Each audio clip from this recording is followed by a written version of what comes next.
سبيل الدموع سبيل مريح. رب اشرح لي صدري ويسر لي أمري واحلل عقدة من لساني يفقه قولي. اللهم ثبتنا عند الموت بلا إله إلا الله. اللهم اجعلنا من الذين آمنوا وعملوا الصالحات وتواصوا بالحق وتواصوا بالصبر. آمين يا رب العالمين.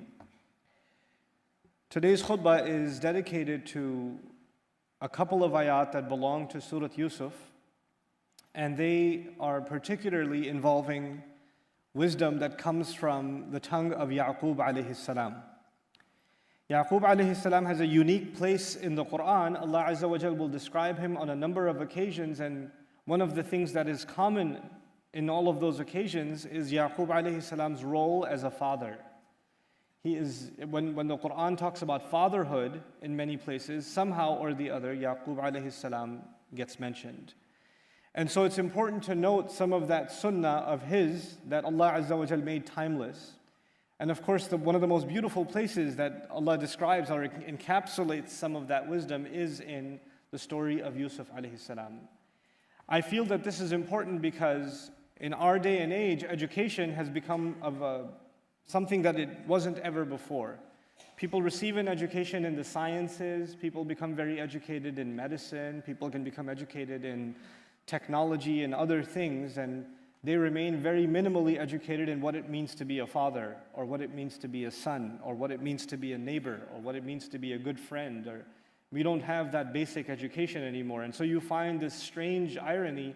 You have people that have a PhD or a doctorate, they're very well educated, but they don't know what it means to be a good son, or they don't know what it means to be a decent parent, etc. Right? So there are two different kinds of education. The kind of education that will get you a good job or will further you in your career is not necessarily the kind of education that will make you a better human being. Those are not the same thing.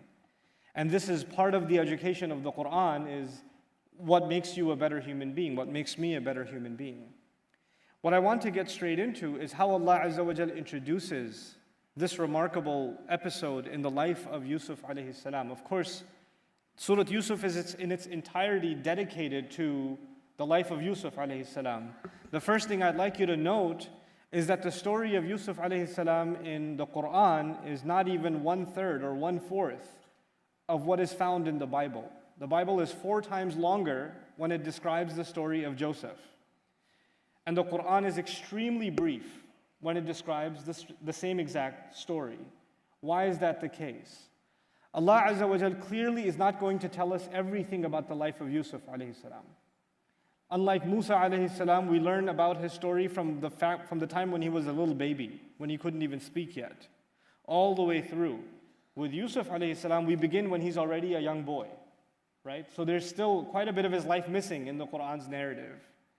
Similarly, we don't get a lot of details. Allah doesn't tell us what are the names of his brothers. Quran will not mention. Quran will not mention not even mention his mother directly. Quran will not mention the name of the minister who eventually took him in, or the name of the wife of the minister who's such a central character in the story. None of these people are mentioned by name, locations mentioned exactly. It's not the case, other than Misr in a passing reference. The reason for that is Allah Azza wa Jalla is not concerned with information. That's not what's important for you and me. What is important for you and me are lessons that will guide my life and your life. So He will tell us the information that is relevant enough for us to get the guidance. This is not a book of history. It's not a book of facts. It's a book of counsel. It's a book of maw'idah. It's a book of huda. It's a book of counsel and guidance. And so Allah Azza wa Jalla has changed and very selectively picked small episodes from the amazing life of Yusuf alayhi salam. And every little detail that He's going to tell us in this surah is extremely important, because He skipped a lot of other things and only mentioned these things.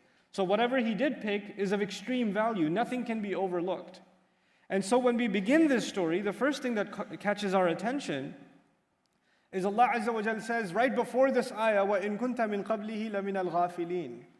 He tells Rasulullah sallallahu alayhi wa sallam, we're going to tell you the best of all stories. I'm sure you've heard that before. We're going to tell you the best of all stories, but you used to be unaware before this. Not just unaware of the story, But the lessons that are going to be inside this story, the wisdom that's going to come from this story, is something that even the Prophet ﷺ was not taught before this. It is going to be unique. So don't just reduce that, yes, Rasulullah ﷺ did not know the story of Yusuf ﷺ, and that's what's being said. Actually, a lot more is being said. There are things inside of this story that without the story we would have never known that Allah Azza wa Jalla deems important for you and me in our lives. And so where do we begin? Allah Azza wa Jalla describes this young child, Yusuf alayhi salam, إِذْ قَالَ يُوسُفُ لِأَبِيهِ. When Yusuf alayhi salam said to his father, and he's a young boy, we don't know the exact age, but you imagine anything between 8 and 12 years old. This is a young child.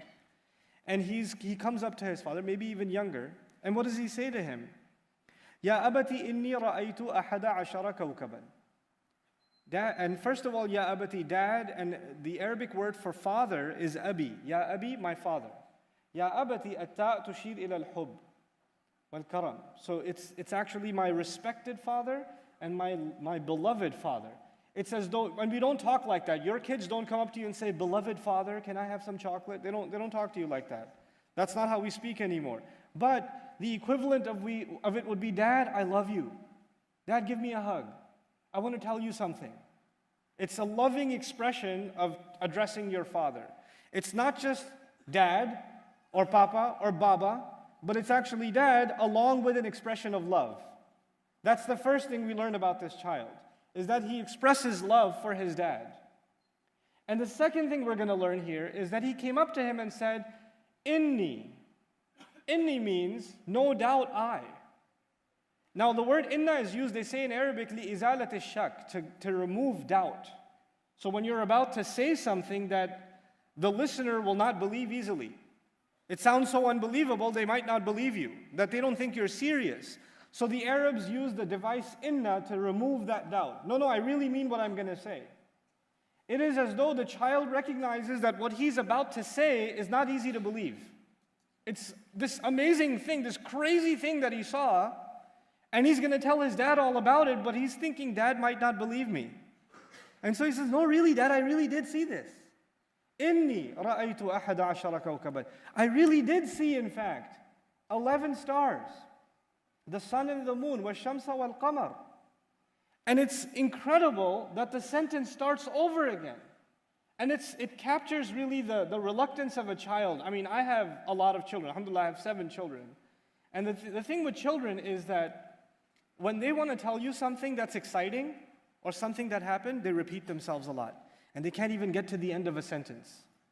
So a kid something happened on the playground. My son comes running up to me when he's little. He says, Abba, you know what happened? At the slide. I'm like, what happened at the slide? I forgot. You know? A child will actually become nervous and repeat themselves. Yusuf alayhi salam as a child comes up to his father and says, you know what really happened, Dad? I saw 11 stars, the sun, even the moon. But there's more. But he's nervous. And he stops and he starts over again, and the verb is repeated. رَأَيْتُهُمْ لِي سَاجِدِينَ. I saw them doing sajda to me. The verb I saw is repeated twice. It's not mentioned once. Literally like a child saying, I saw it, I really saw it. Like, it's so beautiful and so natural, the way in which he speaks to his dad. The first thing that I'd like to highlight here is that this boy saw a dream. Who did he run and talk to? His father.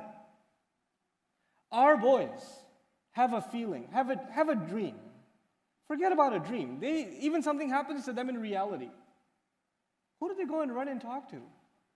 And when they want to come and talk to you, Dad, you're watching the news. You're doing something on your phone. And I say, but you know what happened today at school? And then on the playground, and you're like, go tell your mother.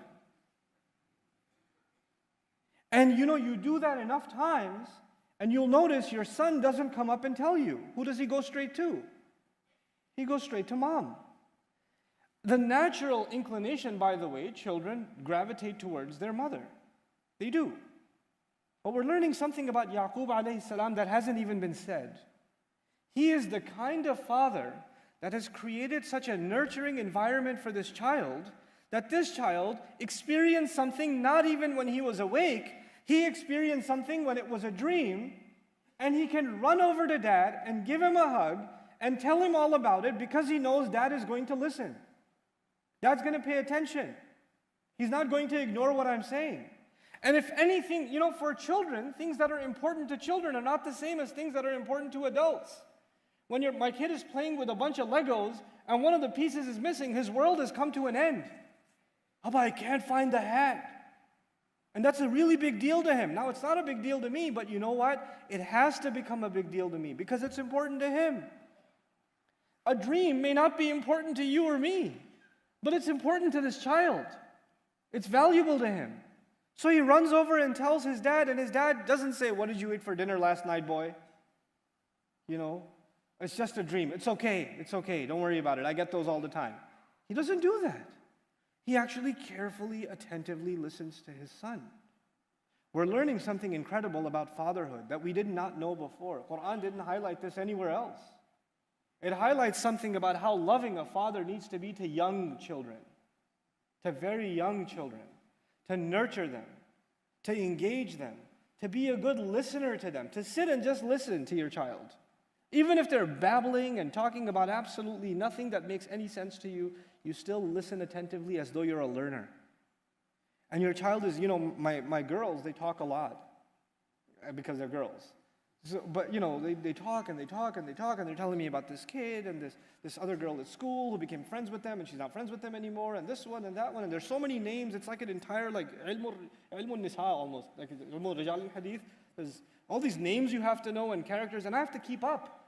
I can't just be driving the car and saying, yeah, that's great.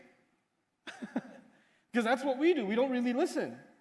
The father is actually attentively listening. And how will I know that you and I are trying to live up to the sunnah of Yaqub alayhi salam as immortalized in the Quran when we notice that our children, on their own, come up and talk to us?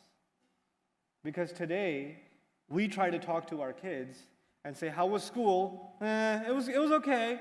What did you do? Things. Who are your friends? Some people. They don't talk to us. But that's not because they're bad kids. It's because we didn't open that door wide open enough. We didn't become their friends first. Children need to be approached and made to feel welcome. In many societies, especially in Muslim societies, the father is supposed to be an authority. When Baba walks into the house, everybody's like, Judgment Day has begun, Everybody stops, even people were happy right before and they noticed the car pull up, Baba's here. And there's just, military attention style, happiness has left the home. You better watch because he gets angry so easily. You don't want to make Baba angry. He had a long day at work. You don't want to say anything because he'll get really upset. This is the legacy of Yaqub alayhi salam. If that was the kind of father he was, would Yusuf alayhi salam ever come up to him and even tell him anything? This story would never have even begun. None of this would have happened. If he wasn't a kind of loving, nurturing father, that's the prerequisite of the first ayah. And then this child comes and tells him this fascinating dream, and what is inside this dream is just remarkable. The language of the Quran, it's so remarkable. On the one hand, the child is reluctant, and he knows that he's not going to be believed, and I told you he used the word inni. إِنِّي رَأَيْتُ أَحَدَ عَشَرَ كَوْكَبًا وَالشَّمْسَ وَالْقَمَرَ.